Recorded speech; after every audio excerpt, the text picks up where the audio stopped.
Dream Dogs by Lou Berger and David Catrow.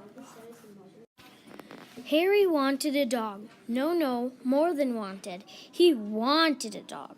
But Harry's father worked in a pepper factory, and over the years, his nose had become twitchy and sensitive, and dogs made him sneeze. "Please, Dad, a dog, Dad," begged Harry. "Sorry, Harry," and "Achoo!" said his father. Harry's father loved him very much, so one day he brought home a pet he hoped would make his son happy, a lizard that changed colors. The lizard only moved twice a day, and sometimes Harry couldn't see it because it would become the color of his rug or pajamas. When he took it out to play, he would turn as green as the grass or as gray as the sidewalk. And once it was almost crushed by Mrs. Kibble's shopping cart. Harry tried to like the lizard, and he did, a little. He just didn't love it. But he had a friend, Matilda Gold, who looked at it once and loved it deeply. Harry let her take it home, and Matilda would gaze into the bathroom mirror with the lizard on her head and watch it turn as red as her hair. But Harry still wanted a dog. One dogless day, he had an idea. He would put on his X-35 infrarocket imagination helmet and create a dog from deep within his own brain. The X-35 was made out of an old football helmet with lots of silvery aluminum foil that stuck up, zigzagging like bolts of lightning. Harry placed it snugly on his head, sat on his bed, closed his eyes, and hummed. And as he hummed, something began to pop into the world. Paws, a wet nose, an ear, another ear, tail, tongue, a scruffy body with 3 microscopic fleas, and then, a big friendly head with loving eyes, and there it was. A dog that looked like all the dogs that Harry had ever dreamed.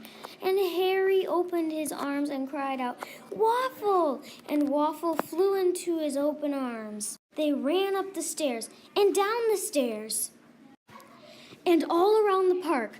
From then on, Harry and his dog did everything together. They chased the clouds and scooted across the sky. They played hide and seek, and Waffle would scamper deep into the park where Harry couldn't find him. But then Harry would give his special whistle, and Waffle would come bounding out, ears flapping. At night, Waffle would jump into Harry's bed and snuggle close, protecting Harry from shadows and creakings. And when Harry went for a ride in his father's car, Waffle was there too. "Open the window, Dad. Waffle likes to stick his head out and smell everything." "Oh," said his father, pushing the button and looking into the rearview mirror. Harry sometimes used his father's favorite big hairbrush to groom Waffle's fur. He liked the feel of it, explained Harry. "On his fleas." "Waffle has fleas?" asked his father. "Yes, they're hard to see. We might have to give him a shampoo." "Oh," said his father. One day, Harry and Waffle were skipping past Matilda Gold's house. Matilda was lying on her lawn, the lizard next to her on a piece of blue construction paper. She watched Harry talking to Waffle and said, "That's not a real dog, you know, Harry." Harry didn't answer. He just scratched behind Waffle's left ear because he knew Waffle loved that. "I can't see him," said Matilda. "No one can." "Well, I can hardly see Gallio." Gallio was the name of the lizard. "That's his natural protection," explained Matilda. "He takes on the color of the world." "So does Waffle," said Harry. "He's the color of everything." "Fetch, Waffle." He threw a stick and Waffle raced after it. Then something happened at the pepper factory that changed Harry's world. His dad sneezed during a very important meeting, such a stormy sneeze that it blew 6 pencils, 2 cups of coffee, 9 donuts, and 247 paper clips off the table. It even blew Mr. Thistle sitting in his executive leather swivel chair 53 times around and around. Mr. Thistle was very angry and told Harry's father to leave the pepper factory forever. 1 week later, Harry's father found another job at the local ping-pong ball warehouse. Moving from pepper to ping-pong balls made all the difference to his nose. Walking home one afternoon, thinking of Harry, his dad wandered into a take-me-home animal shelter. He didn't sneeze, so on Harry's birthday, his dad brought home a big surprise. A dog, a real live dog, and when this dog saw Harry, it jumped all over him, and Harry could feel its hot breath, its thick golden fur, and the pounding of its heart. Now Harry had 2 dogs. He tried to introduce them, but the new dog only looked at Harry, wagging and woofing. "He can't see, Waffle," said his father softly. Then he rubbed Harry's head and left the room. "Come on," said Harry. "You can see Waffle." He pointed to the corner. "He's right there. You're a dog. Can't you smell him? Woof!" The dog licked Harry on the forehead. Harry didn't know what to do. He sat for a long time on his bed, thinking. He looked down and saw his X-35 infrarocket imagination helmet. "Yes," he cried, "this should work." And he adjusted it on the new dog's head. Harry twisted the silvery lightning rods and firmly holding the dog's head, turned it toward Waffle.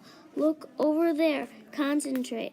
Suddenly, the new dog barked. "Ruff, ruff." Now Harry's father might have thought the dog was barking at the baby squirrel climbing the tree outside the window, but Harry knew that it was barking at Waffle, and that Waffle was barking back. Woof, woof. Harry was proud of the new dog, and as he looked into its eyes, he suddenly knew its name. "Bumper, you're Bumper." Then Harry, Bumper, and Waffle bounded down the stairs, past Harry's father, and out the front door. They ran down the block and past Matilda Gold, who was sitting next to something purple. They ran past the pepper factory and through the park. They ran and ran and ran and played together a long, long time, until the sun began to set and Waffle suddenly leaped up into the sky to chase a passing cloud. He looked like a cloud dog, with misty ears flapping. Waffle raced after the cloud, woofing happily, and was gone. Harry was happy that Waffle was happy. "Come on, Bumper," he called. "Want to race home?" Bumper wagged his thick tail. Woof! And they lived happily ever after. The end.